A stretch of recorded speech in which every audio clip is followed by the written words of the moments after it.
Am I visible and am I audible? Yes. Yeah. So today, the topic that has been given to me is depression in diabetes. It's one of the areas of interest, actually, psychosocial areas, aspects of diabetes management. So I will be talking a little bit about the theory, and I'll intersperse it with different clinical scenarios that we do face from time to time. So the ADA guidelines, as we know, recommends that everybody should have an HbA1c of less than 7%. And in some cases, we should get the HbA1c down to less than 6.5% if clinically possible. And we should be able to keep the preprandial plasma glucose of every person between 90 to 130 milligram per deciliter, postprandial less than 180 milligram per deciliter. However, even if you see in countries like the US, okay, the almost 50% of the patients cannot achieve this possible goal only. So what is the point of keeping this goal of HbA1c less than 7? It's a target that we need to achieve, yet it's so difficult to achieve even in countries like US. In data from India suggests that only 30% of the patients actually achieve a goal of HbA1c of less than 7. Almost 70% of the people don't achieve the HbA1c of less than 7. So what could be the problems? The problems are multiple. There are a lot of challenges faced in the management of diabetes. There are problems with glucose lowering therapies per se. Hypoglycemia seems to be one of the major barriers in the challenge that is faced in the management of diabetes. Weight gain, frequent dose adjustments of those drugs and visiting to the doctors. Cost of therapy seems to be a big challenge in the management of diabetes. In India, another big problem is alternative medicines. So there are a lot of doctors who are now roaming around in WhatsApp and Facebook who are now managing diabetes more than the qualified MBBS, MDDM doctors. There are a lot of doctor bargaining occurs, a lot of doctor shopping occurs in India. It's a major problem in India and also in other countries, but more so here. There may be a lot of problems with associated therapies and associated comorbidities, especially in this time of COVID, when anybody actually contracts COVID and they have to use steroids and there is worsening of the beta cell function because of COVID. There's a lot of challenges that are faced in the management of diabetes at that particular time. Patients themselves have a lot of misconceptions as far as sugar control is concerned. In some cases, the doctors themselves might have inertia. But today we have been gathered here to discuss about the psychological issues that can dent the management of diabetes. So when, as a doctor, do we feel most perturbed by patient psychological reactions? So number one is at the diagnosis of diabetes. So I'm going to discuss certain scenarios at the diagnosis of diabetes. At the time when an oral anti-diabetic, which was working for years, suddenly starts failing, when we need to initiate insulin, there's one big perturb that we see in the patient's reactions. And at the time when we inform the patients that complications of set in is also quite a difficult part. The different reactions when a patient gets diagnosed with diabetes. Actually, doctor, yesterday I had some sweets. Maybe that's why my blood sugar is high today. Can I repeat the blood sugar once again?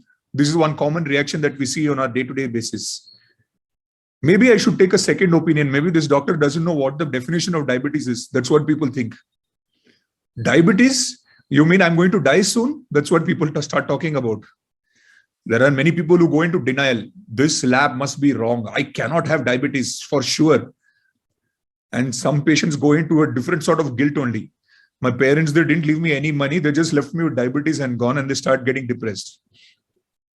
So at the diagnosis of diabetes, everybody undergoes that initial impact of shock. Shock is always there. Nobody takes the diagnosis of diabetes coolly, of course, is it not?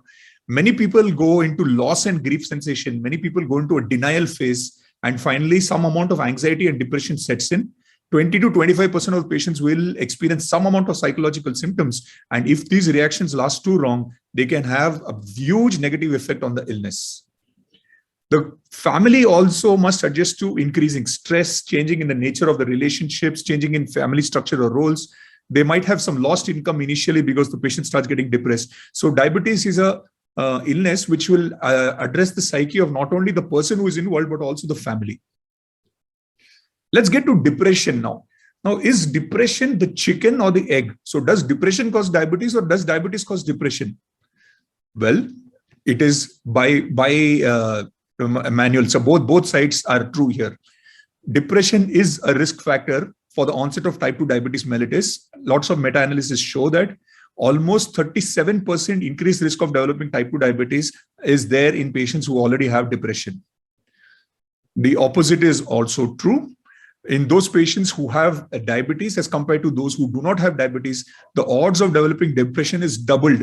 Therefore, depression causes diabetes. Diabetes is also causing depression. What could be the pathophysiological mechanisms then? Why are they both interlinked with each other? Well, there are certain environmental factors that could be common to both illnesses. Number one is a low socioeconomic status, lack of physical exercise, poor sleep, poor diet. So you can identify all of them as risk factors both for depression and diabetes. How do they interplay inside the body? A person who is having chronic stress, there will be activation of the hypothalamo-pituitary adrenal axis and the sympathetic nervous system. Increased production of cortisol in the adrenal cortex will occur, and there is production of adrenaline, noradrenaline in the adrenal medulla. Because of this, what is going to happen? Because these are all anti-insulin hormones, they will promote insulin resistance and visceral obesity and development of metabolic syndrome and type 2 diabetes. But also this noradrenaline, cortisol, they will activate the fear system leading to anxiety, anorexia, hyperphagia, and over a period of time, there may be some tachyphylaxis of the reward system leading to depression and food craving. Excess cortisol will disturb the neurogenesis in the hippocampus. Hippocampus is an area of the brain which is involved in depression as well as pathophysiology of type 2 diabetes. So here we go to another case scenario. The first case was how a patient reacts in the diagnosis of diabetes. This is a person whom I saw 11 years back. Okay, at 11 years back, he was a 21-year-old. He was diagnosed with type 1 diabetes since the last 3 years. He was very well educated about his illness. He was a topper in his class till 12th standard. But poor scholastic performance has set in after diagnosis of diabetes. He had started binge eating. He had started smoking. His HbA1c has gone to 9.2, and brittle diabetes. He was on basal bolus insulin infusion.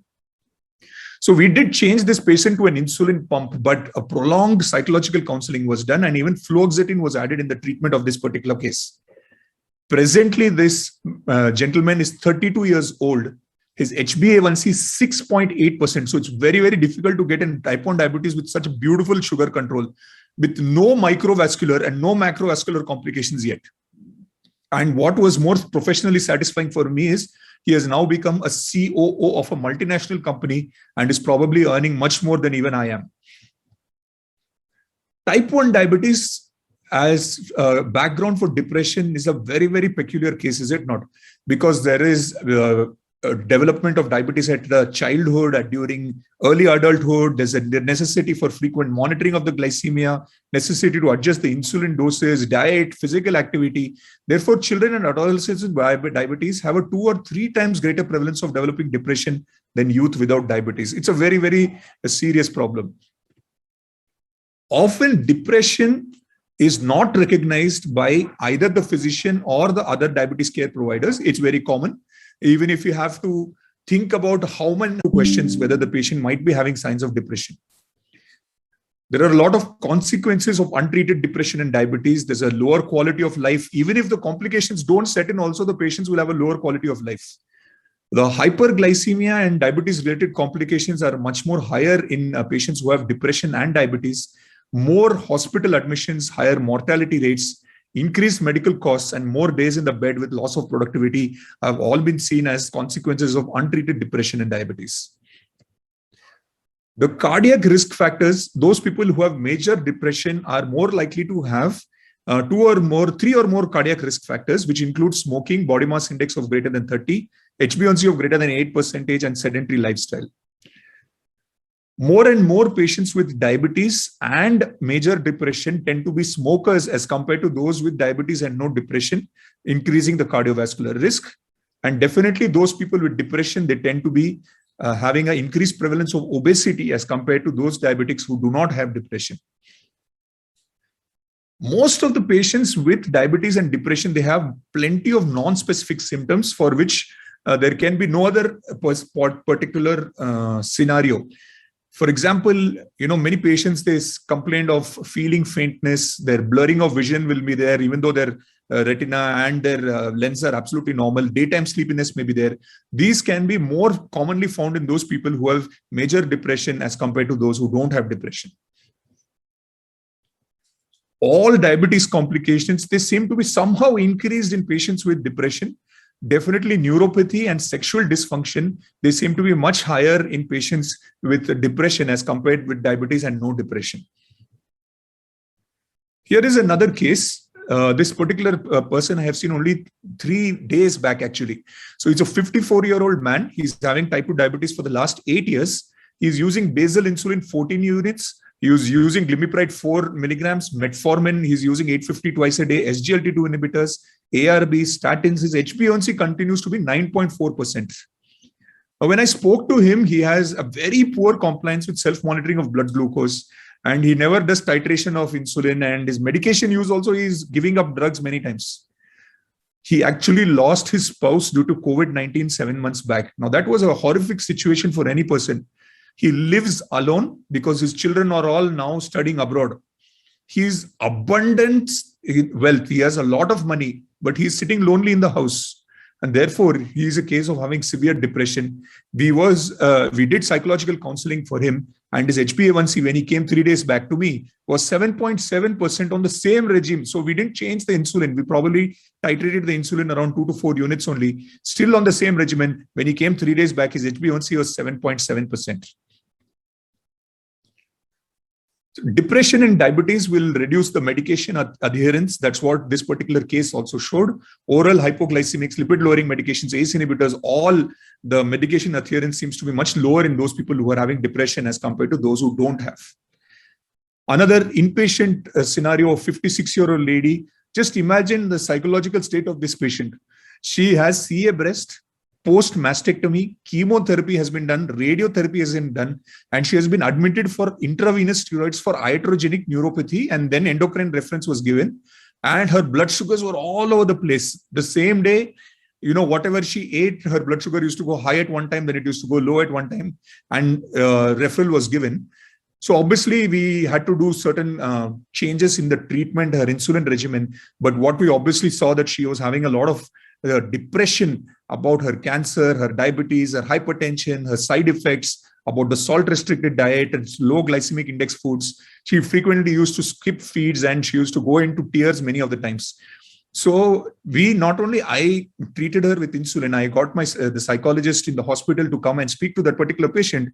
And finally, her mood could not improve 100%, obviously, because of the situation that she was in, but it was enough to stabilize her blood glucose, at least within the next 3 to 4 days in the hospital itself. So there can be a lot of impact of depression recognition and treatment. The patient's quality of life will at least improve, if not the diabetes itself. So quality of life will definitely improve, and probably the mortality will also go down, and cost effectiveness with OPD costs are also come down. I will briefly touch upon this particular trial, that Pathways trial, where they had 2 groups of participants in the Washington state. One group of participants were just given the usual care, and as far as type 2 diabetes management is concerned, the other group of participants were given comprehensive psychological counseling, and some of them were given antidepressant medicines also. Remember, they were not given diabetes education. They were treated for the depression symptoms. Now, what was seen in this particular study was that those people who were given psychological counsel had definitely much better depression scores as compared to those who were not given psychological treatment.